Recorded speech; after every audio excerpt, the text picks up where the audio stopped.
오늘 우리에게 주신 하나님의 말씀은 호세아서 5장 8절부터 14절까지 말씀입니다. 설교의 제목은 좀 같고 사자 같은 하나님. 제목이 좀 죄송스럽죠. 하나님 앞에 하나님께 사자 같다 그러면 좀 괜찮은데 이 좀이라는 게 좀 그렇습니다. 좀 그렇죠. 네, 뭐 제가 한 얘기는 아니고 오늘 본문 보면 하나님이 그냥 스스로 그렇게 얘기하셨어요. 내가 좀이 되겠다고 말씀합니다. 그러셔요. 정말로 그렇게 말씀하십니다. 12절 보면 그러므로 내가 에브라임에게는 좀 같으며 유다 족속에게는 썩이는 것 같도다. 썩이는 것 좀 균들이죠. 곰팡입니다. 좀입니다. 그런 내가 그렇게 되겠다고 얘기를 하셔요. 사자는 괜찮은데 좀은 너무한다 싶은 건 좀 우리 생각일 겁니다. 하나님을 사자에 비유하건 좀에 비유하건 하나님께서 확 내려오신 건 그냥 다 마찬가지실 거예요. 그래서 혹시 오늘 이 제목 때문에 괴로워하시는 분들 계시면 하나님이 자기 자신을 그렇게 얘기하십니다. 왜 그렇게 얘기하셔요? 우리에게 전하려는 메시지가 있기 때문입니다. 오늘 이 말씀을 통해서 전하 주시는 그 메시지를 우리가 마음에 받아 새롭게 결단하고 또 새롭게 주를 향한 소망을 품는 복된 이들이 되시기를 주의 이름으로 축원합니다.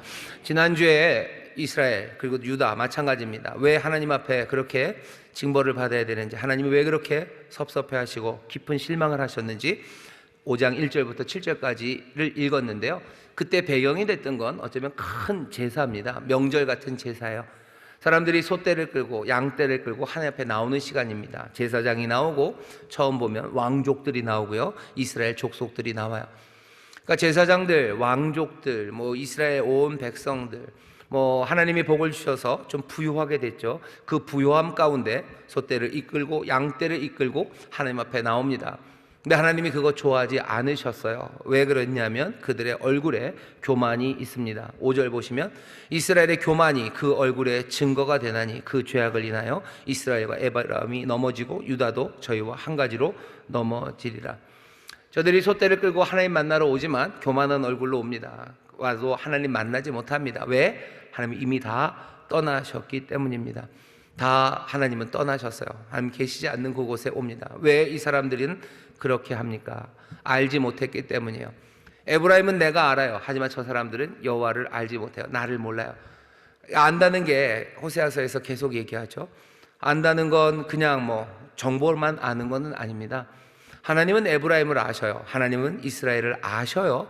그런데 이 사람들은 하나님을 모릅니다. 하나님은 에브라임을, 유다를, 그러니 이스라엘을 사랑하실 때, 아실 때 마음을 다하여 아셨어요. 성품을 다하여 아셨어요. 그리고 힘을 다하여 이들을 사랑하고 아셨어요. 하지만 이 사람들은 하나님을 그렇게 알지 못합니다. 그러니 뭔가 심각한 불균형이에요.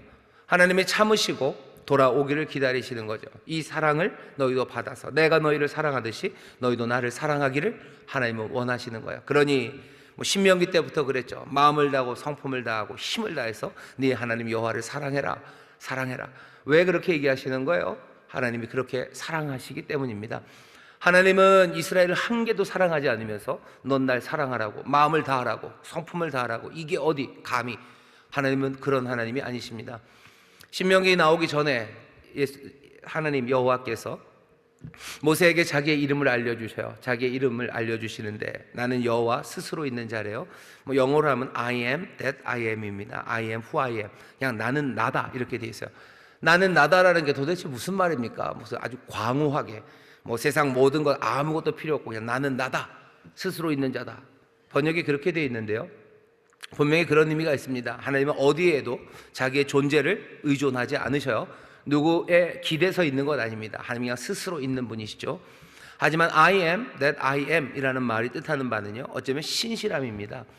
하나님은 스스로 있는 자셔요. I am who I am. 나는 나다라는 것은 나는 계속해서 나다죠. I am. 내가 지금 있는 나는 영원히 있는 나다요. 나는 영원하다요. 하나님이 영원하다고 하실 때 좋으시겠어요. 죽지 않으시니. 그런 뜻 아닙니다. 물론 영원해요. 당연히 죽지 않으시죠. 하지만 하나님께서 영원하시다라는 뜻은 변함이 없으시다는 거예요.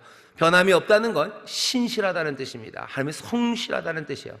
하나님이 자비하십니까? 그 자비하심은 영원해요. 하나님이 긍휼이 많으십니까? 그분은 영원하셔요. 그 긍휼과 자비, 사랑이 변함이 없어요. 왜? 여호와 하나님은 나는 나다 스스로 있는 자, 영원하신 하나님이시기 때문에 그렇습니다. 하나님이 모세에게 그렇게 자기 자신을 알리시고 나중에 뒤에 가가지고 아주 심각한 상황에서 자기를 또 알리셨어요. 그러니 출애굽기 뒤에 가면 모세가 또 묻습니다. 이제 등을 좀 뭐 좀 보여달라고 할 때 하나님께서 뭐 살짝 가리시죠. 등만 보여주셔요. 등을 살짝 보이시고 자기 이름을 알려주십니다. 나는 여호와예요. 여호와 앞에서 얘기했죠. 스스로 있는 자, 나는 변함없다라는 얘기예요. 난 영원하다라는 얘기예요. 그리고 나오는 말이 나는 자비롭고 나는 긍휼하고 나는 인애가 많고 나는 성실한 여호와예요. 그러니 뭐라고 되어 있습니까? 스스로 있는 자는 자비와 긍휼이 많으신 하나님이셔요. 그분의 자비와 긍휼, 그것은 변함이 없습니다. 물론 그 뒤에 붙여서 하는 말은 또 벌 주시는 하나님이셔요. 나는 죄, 그것에 대해서 끝까지 묻는 하나님이에요. 내가 복 줄 때는 1000대, 그리고 벌 줄 때 3, 4대까지 할 거다. 그러면서 벌에 대한 이야기를 시작을 하셔요. 그때 모세가 가로막습니다. 됐다고, 그만하셔도 된다고, 알았다고. 왜냐하면 더 나오면 불리하기 때문이죠. 모세가 하나님 앞에서 그분이 누군지를 배워요. 이스라엘은 그 이야기를 들었습니다. 하나님 변함없으신 하나님이셔. 영원하신 하나님이셔. 그 하나님은 긍휼과 자비가 많으신 하나님이셔.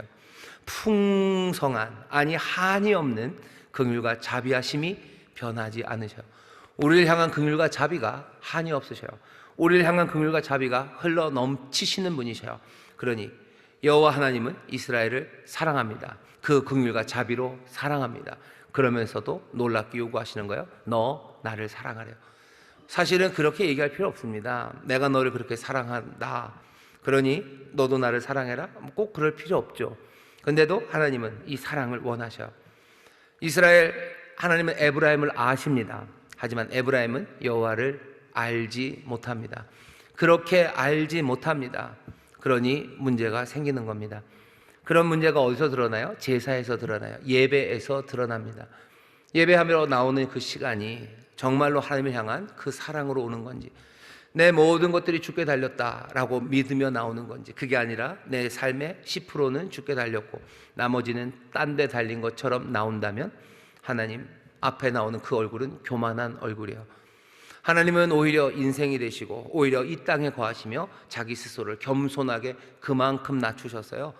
하나님이 하늘이 하나님 앞에 족하겠습니까? 그것도 아닌데 하나님은 천막에, 그 광야에, 어쩌면 그 사막에 이 사람들과 함께 거하러 내려오셨건만 사람들은 하나님 앞에 나가면서 교만한 얼굴로 나갑니다.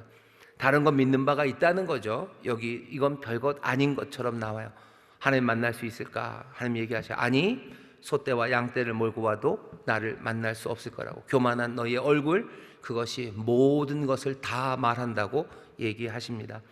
에브라임과 유다가 하나님 앞에 어쩌면 제대로 살지 못했다는 건 뭘로 증명이 돼요? 그들의 제사로 증명이 됩니다.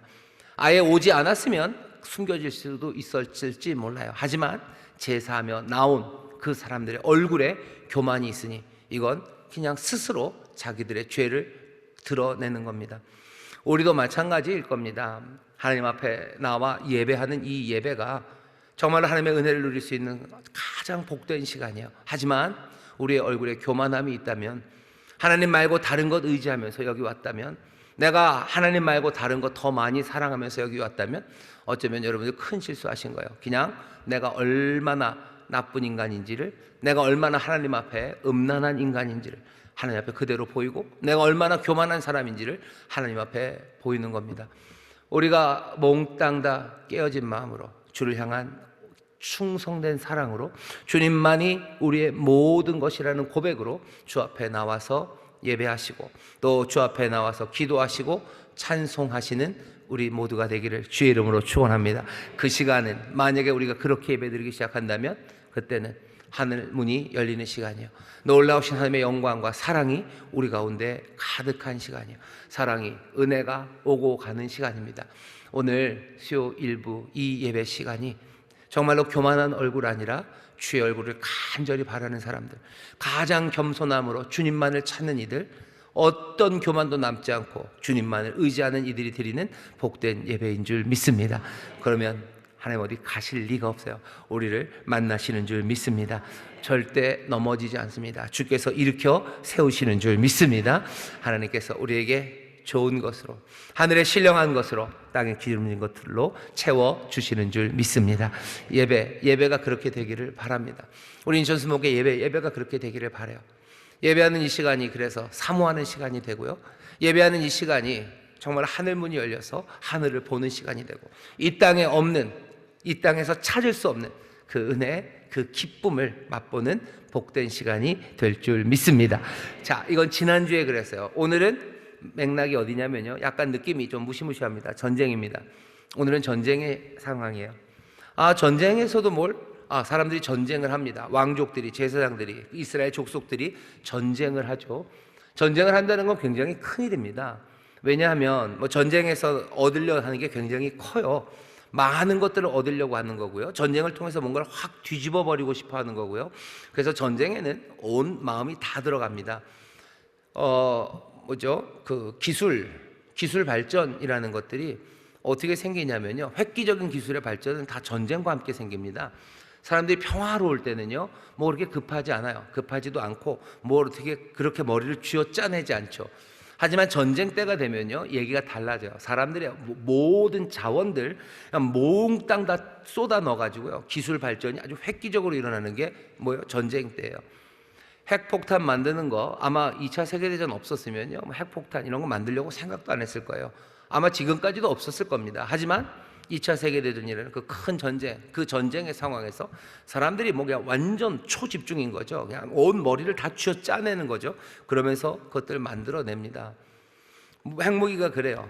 그렇죠. 군수 물자들 만들어내기 위해서 사람들이 플라스틱도 만들고 뭐도 만들고 온갖 기술적인 진보가 전쟁을 통해서 이루어져요. 그러니 전쟁이라는 이야기를 오늘 하시면서요, 사람들이 마음을 다하고 힘을 다하고 뭔가 꿈을 꾸고요, 그리고 뭔가 삶의 결정적인 것들이 지금 다 투입되는 곳이 전쟁입니다. 제사도 좀 그래요. 하지만 전쟁은 그것보다는 좀 더 다른 방식으로 사람들의 마음이 다 들어가 있는 곳입니다. 전쟁을 하는데 전쟁이 지금 어떻게 이루어지고 있는지 하나님 얘기하시는 거예요. 전쟁을 통해서 드러납니다. 사람들의 생각이 드러나요. 전쟁을 통해서 이 사람들이 살아가는 삶의 방식이 뭔지 드러납니다. 오늘 8절에 보면 전쟁이 시작되는 걸 알 수 있어요. 너희가 기브아에서 나팔을 불며 라마에서 호각을 불며 베다웬에서 깨우쳐 소리하기를 베냐민아 네 뒤를 쫓는다 할지어다. 여기 보면 이 동네 이름들은요, 다 베냐민 지역에 있는 이름들입니다. 기브아 그리고 라마 다 베냐민 지역이에요. 베냐민 사람들이 먼저 일어난 것 같아요. 그리고는 베냐민 사람들을 보내는 것 같아요. 베냐민 선두에 서라, 우리가 네 뒤를 쫓는다. 전쟁은 그런 식으로 작전을 짰어요.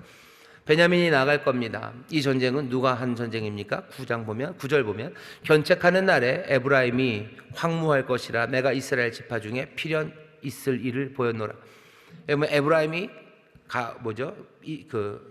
함께 들어온 전쟁에 에브라임이 싸우고 있어요. 그리고 또 보시면 10절에 유다 방백들은 내 지게표, 유다 방백들, 유다가 나와요. 그리고 저 뒤에 보시면 14절에 보면 아수르 왕이 나옵니다. 적어도 이 전쟁에는 유다 그리고 이스라엘, 아수르가 개입이 돼 있어요. 사람들은 이런 전쟁이 뭐가 있을까 생각해 보는데 호세아 시절에 이런 전쟁이 있었습니다. 어떤 전쟁이냐면요, 아수르가 이 북쪽에서 막 커져요. 그러니 예전에 있었던 나라들, 지역은 비슷하지만 아람이 뭔가 견제를 해야 될 것 같죠. 아람이 긴장합니다. 이스라엘도 긴장해요. 그러니까 이스라엘 왕 베가랑 아람 왕 르신이라는 두 왕이 뭔가 힘을 합쳐서요, 이제 막 크고 있는 어쩌면 이 아수르를 어떻게 좀 밀어내야 될 것 같아요. 아수르를 좀 방어하고 밀어내야 되는데 그러려면 뒤가 허전합니다. 뒤에는 유다가 있어요. 그러니 먼저는 아람과 이스라엘이 편을 먹고요, 유다를 쳐들어오려고 해요. 그때 유다 왕은 어떻게 해야 됩니까? 그때 유다 왕이 아하스인데요, 그때 선지자가 또 이사야입니다. 하나님의 말씀을 아하스 왕에게 전해요. 걱정하지 마시라고. 아람 왕, 이스라엘 왕 르신과 베가가 쳐들어와 봐야 그냥 걔네들은 그냥 부직갱이들이라고, 아무것도 아니라고, 아무것도 못할 거라고, 하나님이 지키실 거라고 분명한 약속을 아하스에게 전해요. 근데 아하스는 그 말을 못 믿습니다. 어떻게 해요? 하나님만 의지하고 있어도 된다, 하나님이 지키신다, 둘은 아무것도 아니다 라는 선지자의 말을 들었지만 아하스는 아수르에게 도움을 청하죠. 아수르에게 도움을 청해서 얘네들 우리 쳐들어오니까 그 위가 비었을 거예요. 아수르 네가 어떻게 해보세요 라고 사람을 보냅니다. 아수르가 그러니 뭐 찬스죠. 뭔가 균열이 생기고 자기끼리 뭐 옵식하면요 힘센 사람은 좋습니다. 그냥 바로 내려오기 시작하는 거예요. 아람 무너뜨려서 아람의 다메섹 차지하고 그냥 그 여파로 결국은 이스라엘이 망합니다. 이스라엘이 망하면 뭐 유다는 아수르랑 편먹었으니까 잘 될 것 같으세요? 그럴 리가요. 아수르가 점점 밀고 들어오죠. 유대 땅도 점점 쪼그라드는 거예요. 상황은 그렇게 된 그 전쟁입니다. 그 전쟁이 기원전 733년쯤, 그러니 이스라엘이 망한 게, 북이스라엘이 망한 게 기원전 722년이니까요 그냥 그 전쟁 이후로 한 11년 만에 이스라엘은 망합니다. 그런 전쟁이 있었어요. 아마 이 이야기는 그 전쟁 때일 거라고 사람들이 얘기를 합니다. 왜냐하면 아수르, 유다 그리고 이스라엘이 함께 싸웠던, 전쟁에서 엉켰던 건 아마 그 전쟁이 유일하기 때문이에요. 하지만 여기 있는 이 짧은 본문 안에서 그렇게 셋이 싸웠다는 이야기는 없죠. 이름만 나오죠. 그러니 다른 전쟁일 수도 있습니다. 하지만 상관없어요. 그 전쟁이건 이 전쟁이건. 왜? 원체 이 동네에서는 전쟁이 많았어요. 싸움이 많았던 동네입니다. 지금까지도 싸우고 있습니다. 지금도 싸우죠. 아까 말씀드린 것처럼 어젯밤에도 미사일 180개의 탄도미사일이 이란에서 여기 이스라엘로 쏟아내려져 왔어요. 이란은 조금 멉니다. 이란은 약간 이스라엘의 동쪽에 있어요. 동북쪽, 북동쪽에 있습니다. 북동쪽에 있고요. 레바논은 바로 위죠. 그냥 이 사람들 싸웠던 그냥 딱 그 동네입니다. 아수르, 아람, 그냥 그 사람들이에요. 그 사람들, 에돔, 그 사람들, 모압, 그 사람들이에요. 그냥 그 사람들이 여전히 거기서 싸우고 있어요. 민족과 민족 간의 싸움이 그쳐지지 않아요. 여지껏 싸웁니다. 이 싸움을 보면서 여러분들 무슨 생각을 하실지 모르겠지만 하나님께서 하셨던 약속의 말씀을 기억하셔야 돼요. 하나님이 이스라엘을 통해서 세상에 보이신다고 하셨어요. 이스라엘을 통해서 하나님의 역사를 보이십니다. 거의 우리가 선사시대라는 말을 하죠. 선사시대라는 말은 사가 역사입니다. 선사 그러면요 역사 이전 시대예요. 사람들이 뭔가 역사를 기록하기 이전 시대, 그리고 그 이유는 역사 시대예요. 거의 인류가 갖고 있는 역사 시대라는 건 몇 천 년이 안 됩니다. 그 역사 시대 전체 안에요 이스라엘이 사라진 적이 없어요. 늘 거기에 있었어요. 어떤 모습으로건 있었어요. 그러니까 아브라함만 해도 얼마 3,500년 전입니다. 거의 역사 시대가 시작되고 얼마 이후입니다. 계속해서 있었던 그 민족 하나를 통해서 하나님이 이 땅에 하나님의 뜻을 보이신다고 하셨어요. 어제 전쟁을 보면서, 어제 미사일 보면서 저도 드는 생각이 이거 무슨 전자오락 같기도 하다라는 생각도 들고, 그래도 전자오락이 훨씬 더 무섭구나. 거기 막 폭탄이 계속 올라가니까요. 그런 생각이 들면서 또 들었던 생각은 하나님이 지금도 역사하심이 분명해요. 하나님이 하셨던 약속이 세상과는 상관없는 무슨 뭐랄까 아주 추상적이고 아니면 상상의 나라에서 뭔가 이루어지는 일이 아니라, 하나님의 말씀이 우리의 마음에서 왔다리 갔다리 하는 일이 아니라 하나님의 약속의 말씀이 그냥 이 땅에서 지금도 여전히 이루어지고 있어요. 이스라엘에서 일어나는 전쟁들을 보면서 이스라엘 편을 들어야지. 아니 어쩌면 그거보다 훨씬 더 중요한 건 하나님이 하시는 말씀이 이 땅에서 지금도 이루어져 가고 있고요. 하나님께서 지금도 이 땅의 역사에 개입하고 계심이 분명합니다.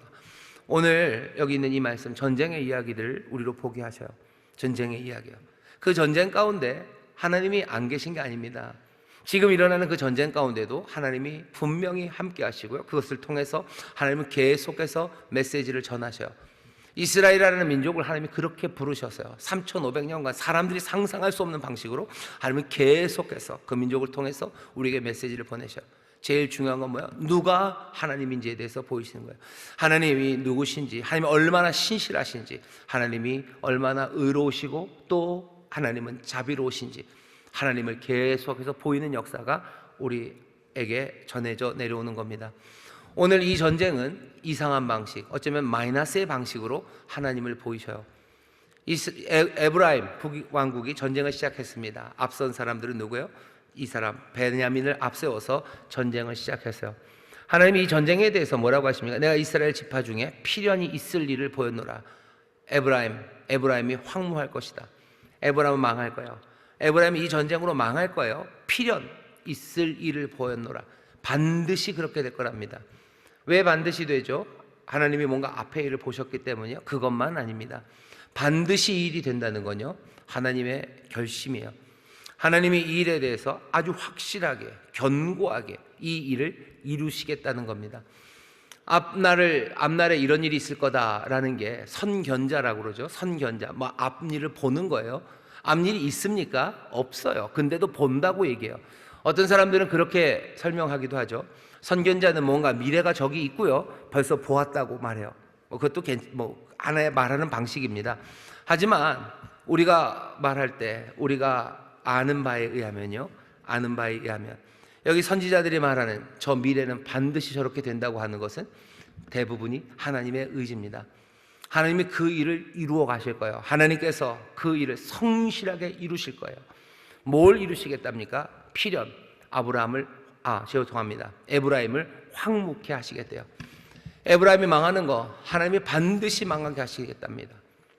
그냥 앞날이 어떻게 된다라는 이야기를 듣는 것과 하나님이 반드시 그렇게 한다라는 이야기를 들을 때 느낌이 달라요. 어떻게 다르죠?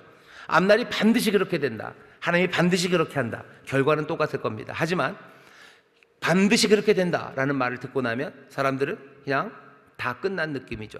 다 끝났어요. 그냥 운명이에요. 그건 운명이에요. 그건 바뀌지 않아요. 그건 내가 할 수 있는 일이 없습니다. 하지만 반드시 그 일이 이루어지겠지만 하나님이 반드시 그 일을 하실 거다라고 말하면 우린 두 가지 할 수 있어요. 하나는 뭐냐면 기대입니다.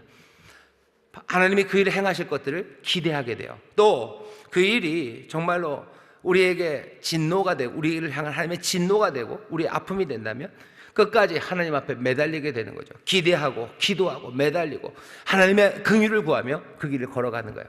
반드시 그렇게 된다는 이야기가 그냥 운명론적으로 그냥 본 것처럼 피할 수 없다, 그 일은 반드시 그렇게 돼 라고 말하는 것, 그렇게 우리는 말하지 않아요. 하나님이 그 일을 이루신다고 말해요. 하지만 하나님이 이루시니 반드시 이루신다. 하나님의 성실하시니 그 일을 이루신다. 우리는 그렇게 말을 듣는 사람들입니다. 오늘 하나님의 성실하심은 뭘 향해 있습니까? 에브라임의 황무함을 향해 있어요. 하나님은 황무케 하는 일도 성실하게 하십니까? 하나님은 황무케 하는 일도 성실하게 하십니다. 우리도 알아요. 공부 열심히 하는 애가요, 밥도 열심히 먹습니다. 그렇죠? 밥 게으르게 먹는 애들이 공부도 게으르게 해요. 하나님 성실하셔요.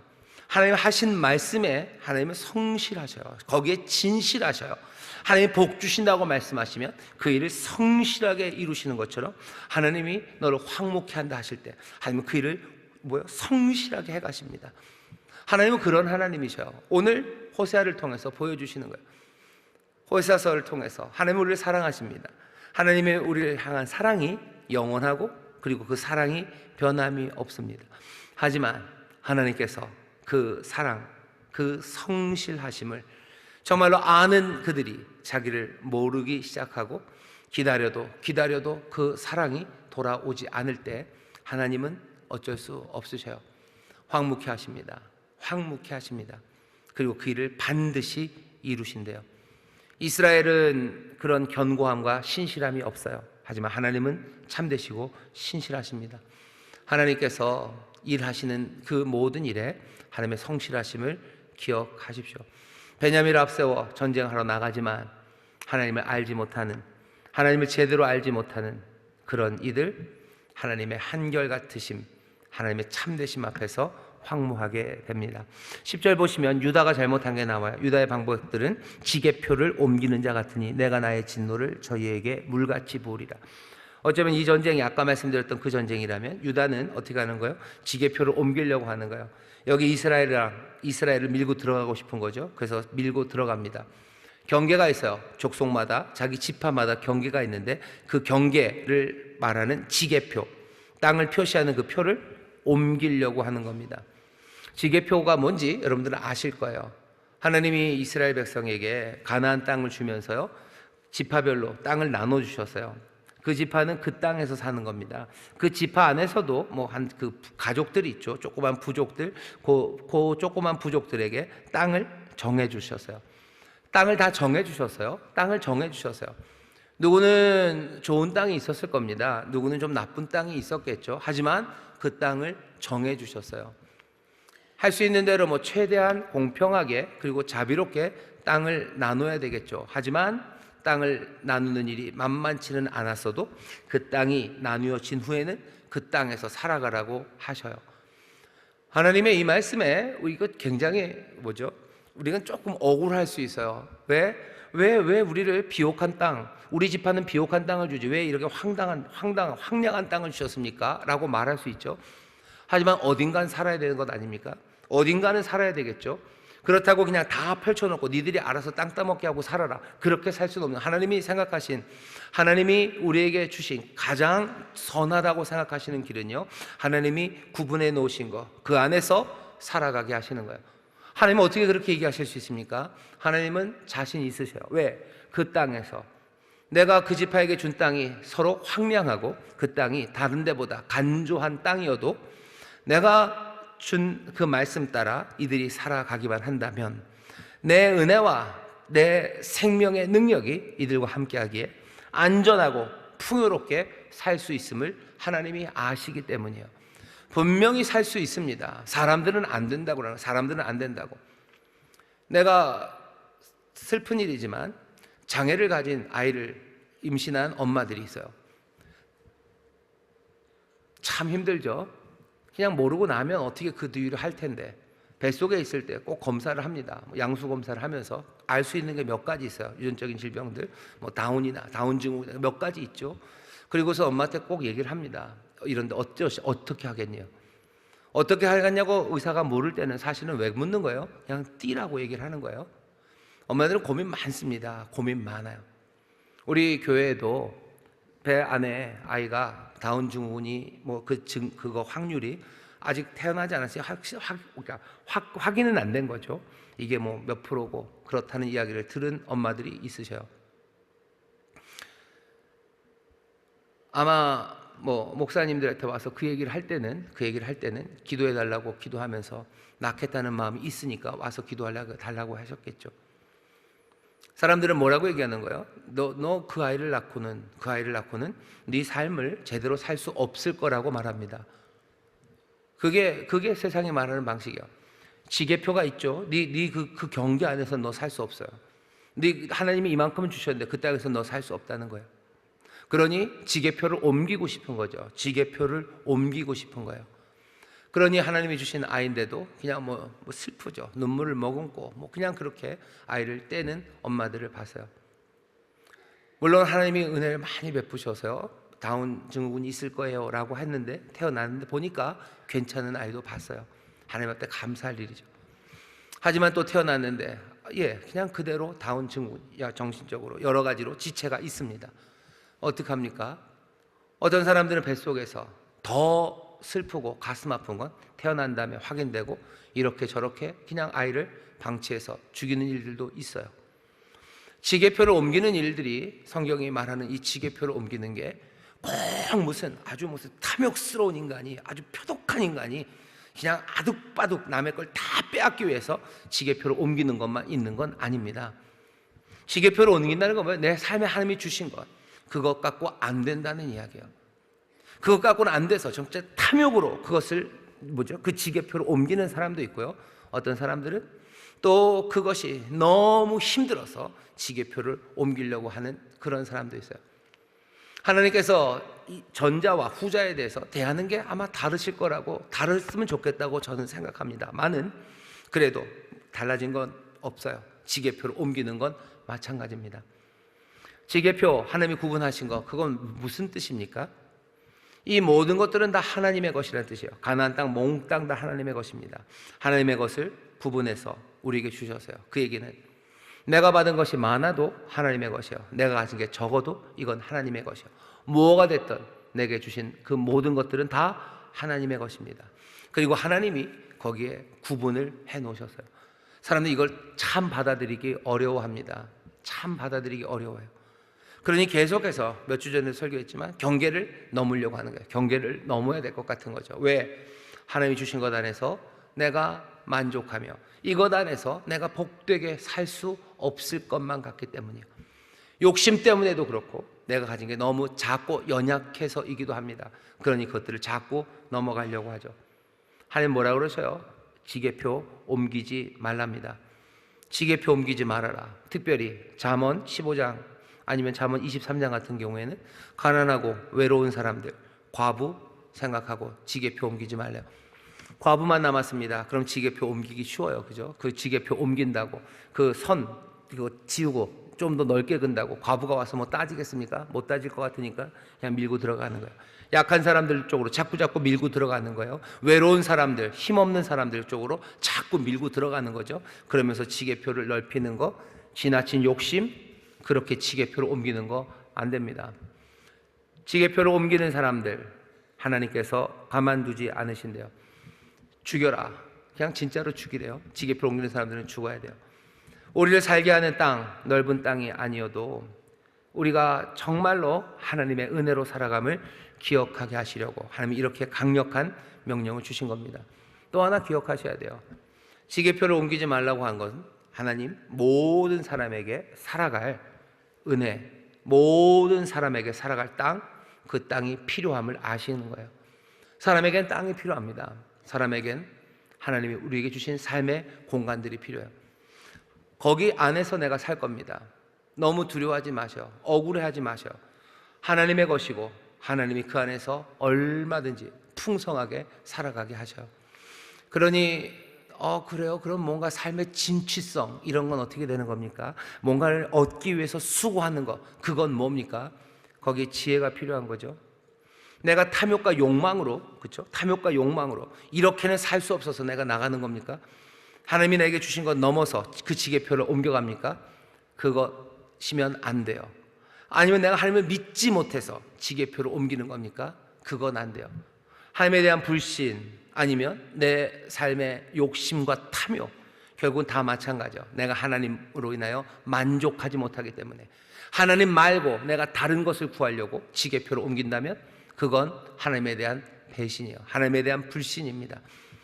결국 다 하나님의 땅인데 하나님이 주신 것 말고 다른 것 가져가면 그건 내 겁니까? 내 거 아니에요. 하나님의 것이요. 근데도 내 것인 양 그렇게 살아가는 것, 그것 안 됩니다. 유다는 지게표를 옮기고 있어요. 10절 유다 방백들은 지게표를 옮기는 자 같으니 내가 나의 진노를 저희에게 어떻게 한대요? 물같이 부으신답니다. 내 분깃이 있어요. 더 중요한 건 뭔지 아십니까? 내 분깃 중에 가장 중요한 분깃, 내 땅 중에, 내 삶의 터전 중에 가장 중요한 건 뭐겠습니까? 다른 거 아니에요. 내 주님, 내 하나님입니다. 하나님이 나의 기업이 되셔. 하나님은 우리에게 너가 나의 기업이라고 말씀하시지만 마찬가지로 하나님이 우리의 기업입니다. 내 삶의 분깃, 하나님은 우리가 그 백성이 유다가 그리고 이스라엘이 나의 분깃이라고 하셨어요. 하지만 유다도 똑같이 고백합니다. 내 삶의 분깃, 내 삶의 기업은 여호와 하나님만이에요. 내 삶의 분깃이 여호와이신데 그거 넘어가는 거예요. 그거 넘어서 다른 신들, 다른 것들을 기웃거리는 것, 지게표를 옮기는 것. 하나님만 섬겨야 되는데 그 믿음의 지게표를 옮기는 사람들, 하나님 뭐라 그러시는 거예요? 물같이 진노를 부으실 거래요. 하나님 모든 것 다, 이제 호세 앞쪽 생각하셔야 돼요. 하나님 모든 것 다 주셨건만, 포도주, 양털, 옷 입을 삶, 모든 것 다 주셨건만 하나님이 주신 것 아니라 세상이 줬다고 하고 세상이 나를 사랑한다고 가는 사람들, 그 사람들을 보면서 하나님께서 진노를 내리시는 겁니다. 진노 가운데도 긍휼을 잊지 않으시죠. 그러니 겨우 하신다는 진노가 그냥 가는 길에 엉겅퀴내게 하시고 가는 길에 그냥 담 막아 놓는 거 그냥 그 일 하시는 거예요. 그냥 찍어 누르시고 없애버리시고 다 그냥 소멸시켜 버리셔도 되는데 하나님은 그냥 앞에다가 가시밭에 놓고 담 놓아서 헤매게 만드시는 거예요. 헤매다 지치면 돌아오겠지 하며 그렇게 하시는 거예요.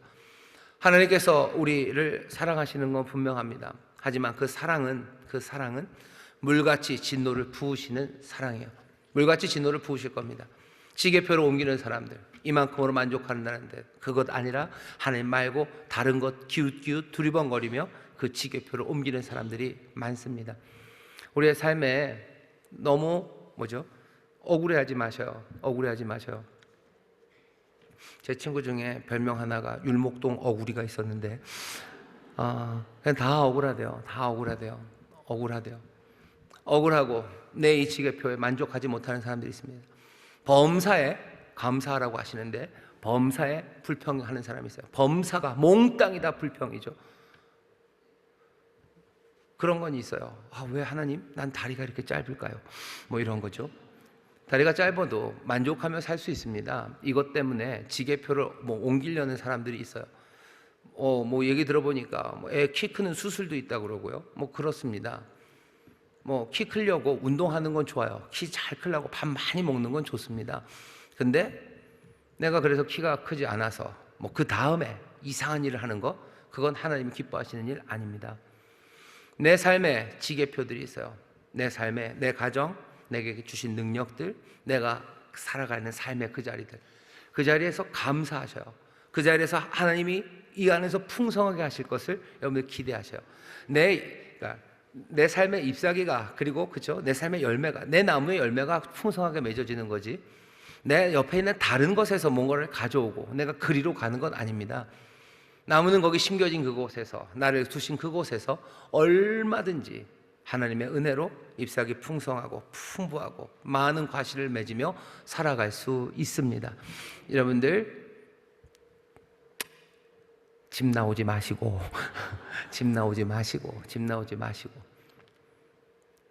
이놈의 자식 없었으면 좋겠다라고 하지 마시고, 하나님이 내게 주신 그 삶의 자리에서 하나님을 신뢰하셔요. 하나님을 신뢰하셔요. 하나님이 주신 삶입니다.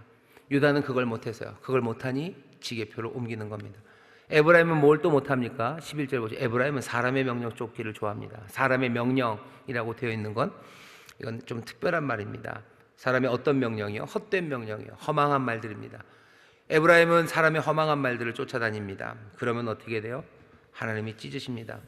사람의 허망한 말을 쫓는다는 건 우상을 쫓는다는 거예요. 하나님 말씀 말고 다른 것들 쫓아가는 거예요. 에브라임은 또 다른 걸 쫓아갑니다. 그러니 어떻게 하신대요? 찢으신대요. 여기 보시면 사람의 명령 쫓기를 좋아함으로 학대를 받고 재판에 압제를 당하는도다. 그러므로 내가 에브라임에게는 좀 같으며 유다의 족속에게는 썩 있는 것 같도다. 하나님께서 에브라임 명령 받기, 세상 명령 쫓아가는 그 사람들 학대받고 재판에 압제를 당하게 하신대요. 압제, 그러니 뭐예요? 에브라임 땅엔 압제가 있어요. 사람의 명령을 쫓아가면 압제가 있어요. 그리고 재판에 압제가 있습니다. 그러니 뭐가 되는 거예요? 사람의 명령 쫓아가다가는 세상은 뭐죠? 불의해지고 학대가 가득하고요. 그리고 재판은 어그러져요. 의 사라지고 불의함이 가득해집니다. 사람의 말을 따라가면 그렇게 된다고 하셔요. 왜? 사람의 말이라는 게 그렇죠. 이리저리 흔들리고요. 사람의 말, 사람의 판단이라는 건 힘 있는 쪽으로 쏠려가기 시작하기 때문이에요. 그러니 압제가 가득해요. 그리고 모든 정의는 굽어버리기 시작합니다. 사람의 말을 따르면 그렇게 돼요. 지금 이 시대가 제일 위험한 건 바로 여기입니다. 이 시대가 제일 위험한 건 사람의 말, 사람의 그 가벼운 헛된 그 규례, 그 명령을 쫓아가기 때문이에요. 사람들이 다 뭐라고 그래요? 자기 자신들을 따르라고 그러고, 민주적인 세상이라고 그러고, 사람들이 이만큼 많이 민원을 얘기하면 그걸로 따라가야 된대죠. 우리 정부나 아니면 시나 한번 보셔요. 민원 따라가죠. 민원 따라가면서 세상이 어떻게 되나 보시면 그냥 불의하게 될 거고요. 그리고 거기에는 압제와 학대가 있을 겁니다. 다른 말로 하면 그냥 엉망이 되어 갈 겁니다. 그런데 세상은 그게 좋은 거래요. 그게 좋은 거라고 그러고 그걸 놓지 못해요.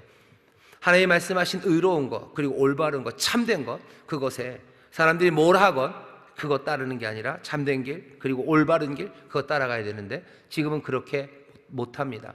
와글와글 되는 사람들, 사실은 다 헛된 말들이 태반인 그 말들, 사람의 명령, 규례, 헛된 것, 가벼운 것, 그것들을 따라 살아가요. 그러면 세상은 학대 그리고 압제, 그것으로 가득 차기 시작할 겁니다. 안에서부터 말하는 거죠. 하나님의 심판? 아니, 벌써 거긴 학대와 압제가 있습니다. 사람들의 명령, 헛된 이야기들, 그 이야기들 따라가는 세상, 따라가는 삶, 그리고 따라가는 가정, 그곳에는 정말로 하나님의 심판이 이르기도 전에 학대와 그리고 불의, 혼란이 가득하기 시작할 겁니다. 우리 사회도 마찬가지입니다. 역사적으로 그런 적이 있어요. 수태 많습니다. 그리고 어쩌면 대한민국, 지금 우리의 상황은요, 아주 뭔가 세상에 지금 본이 되게 하시는 것 같아요. 세상에 보여주시는 어쩌면 시범타가 될 수도 있습니다. 사람들이 어떻게 그렇게 빨리 이상해지는가를 보여주는 거예요. 그냥 30년, 40년 만에 세상이 망할 수도 있는지를 보여주시는 그 시범 케이스처럼 보여요. 우리나라보다 출산율이 더 낮은 나라가 있더라고요. 어딘지 아세요? 마카오예요, 마카오. 마카오가 무슨 나라입니까? 그러니까 우리나라가 1등입니다. 마카오 그렇게 조그만 도시들, 그런 데는 출산율이 우리보다 낮아요. 하지만 대한민국 같이 출산율이 낮은 소위 말하는 OECD 국가는 없습니다. 그러니까 진짜로 나라가 어렵고 다 굶어 죽을 판이고 전쟁의 소용돌이에 있어서 아이를 못 낳아요. 그런 나라들은 좀 있어요. 하지만 소위 말하는 OECD 국가 중에서 이렇게 아이를 안 낳는 나라는 없습니다. 그게 없어요. 어떻게 그럴 수 있어요? 그 전에도 여러분들 학교 다닐 때 배우셨잖아요. 우리 때 뭐라고 배웠습니까? 아들 딸 구별 말고 둘만 낳아 잘 기르자 그랬어요. 그죠? 이러다가 무슨 삼천리가 뭐가 된다고 그러면서 그러다가 하나만 낳아야 된다고 그런 이야기들 했었어요. 바보죠. 중국도 하나만 낳아야 된다고, 집마다 하나씩 낳아야 된다고 얘기했어요. 바보죠. 어떻게 그렇게 바보 같은 생각들을 하는지. 그냥 그게 사람들 생각이에요. 사람들이 그냥 막 왕왕대기 시작했죠. 그러니까 둘씩 셋씩 낳으면 이제 온 세상에 가득 차서 우리는 다 굶어 죽는다고. 그러니 둘만 낳든지 하나만 낳아야 된다고. 그렇게들 얘기를 했어요. 그냥 그 헛된 말들이에요. 하나님 뭐라? 생육하고 번성해서 땅에 충만하라. 간단하게 말하면 힘써 나아라 라고 얘기하셨는데, 하나님의 말씀, 영원하신 하나님의 말씀 대신에 그냥 사람들의 명령 쫓기를, 그 헛된 말들 쫓기를 에브라임이 그렇게 따라갔어요. 그러니 세상에 학대가 있을 겁니다. 세상의 재판은 굽어질 거예요. 불의가 세상에, 압제가, 슬픔이 이 땅에 가득하기 시작합니다.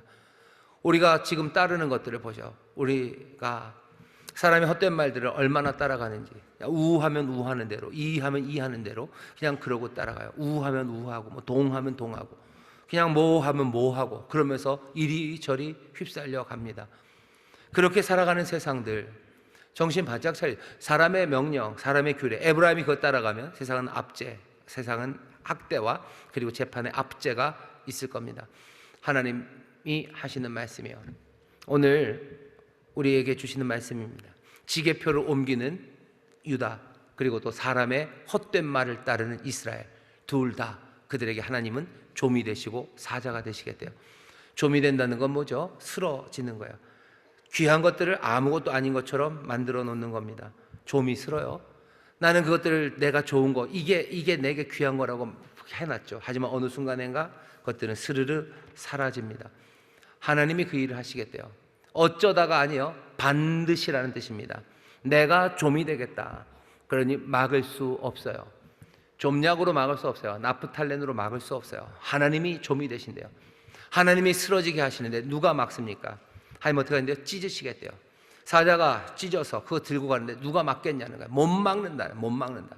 좀 쓸고 찢기고 빼앗기고 끌려가는 것 막을 수 없다고 하나님 말씀하시는 거예요. 하나님은 좀 같고 사자 같다고 하십니다. 왜 이런 얘기 하시는 거예요? 너희가 가진 모든 유익들, 지계표를 옮기고 사람들의 헛된 말들을 따라 하면서 전쟁을 해서 땅을 얻으려고 하고 모든 힘과 지혜, 능력 다 모아서 뭔가를 해보려고 하지만 그 모든 것들이 지계표를 옮기는 거고 내 말이 아니라 사람들의 헛된 명령 따라가는 거라면 남아나지 않을 거란 겁니다. 아무것도 남아나지 않을 거예요. 모든 것들을 다 쓰러지게 하는 그 좀과 동록처럼 그렇게 또 하나님 사자처럼 그 모든 것을 찢어서 가져가 버리신답니다. 좀 얘기하면 생각나는 게 마태복음 6장이죠. 마태복음 6장에 보시면 예수님이 하시는 산상수훈에서 뭐라고 하십니까? 너희들 땅에다 쌓아두지 말래요. 아시죠? 너희를 위하여 6장 19절입니다. 마태복음. 보물을 땅에 쌓아두지 말라. 거기는 좀과 동록이 해하며 도적이 구멍을 뚫고 도적질하느니라. 너희 보물을 땅에 쌓아두지 말라고. 좀과 동록 그렇게. 그 대신 6장 20절에 보면 오직 너희를 위하여 보물을 하늘에 쌓아두라. 거기는 좀이나 동록이 해하지 못하며 도적이 구멍을 뚫지도 못하고 도적질도 못하느니라. 좀 쓸지 않고 가져가지 않아요. 하지만 오늘 본문 호세아에서는 뭐예요? 좀 쓸고 가져가 버리십니다. 그러니 이 말씀, 호세아 말씀을 보면서요, 어제 마태복음에 예수님이 하시는 말씀을 다시 생각하게 됩니다. 땅에 쌓아두잖아요. 그러면은 보물을 하늘에 쌓아두는 건 뭐겠습니까? 하늘에 쌓아둔다는 얘기는 하나님 한 분만 사랑하는 거죠. 하나님 한 분만 구하는 거죠. 에브라임을 하나님이 아시는 것처럼 우리는 하나님만 알아요. 내가 구하는 건 하나님이에요. 그의 나라와 그의 의를 구해요. 내가 내 평생에 구하는 것, 난 하나님입니다. 내가 찾는 것, 바라는 것, 하나님 한 분이에요. 나는 풍요를 쫓아서 지게표를 옮기지 않아요.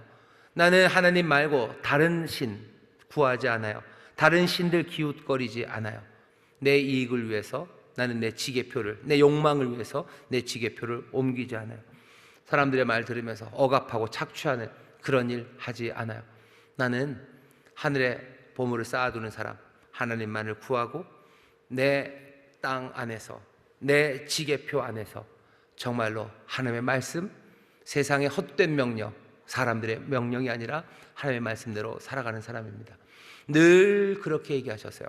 복 있는 사람은 죄인의 길, 오만한 자, 악인 그런 것과 상관없이 하나님의 말씀을 묵상하고 시냇가에 심겨진 나무처럼 그곳에서 자라가는 사람이에요. 시냇가에 심은 나무가, 심기운 나무가 어디로 딴 데로 그 지게표를 옮기지 않습니다. 그곳에 하나님의 은혜의 강물이 흐르고 하나님이 주시는 햇빛과 모든 필요한 영양이 그리로 충만하게 채워져 갑니다. 그 사람들은 여호와를 찬송하며 그 길을 살아가요. 평생에 부족함이 없다고 말씀하셔요.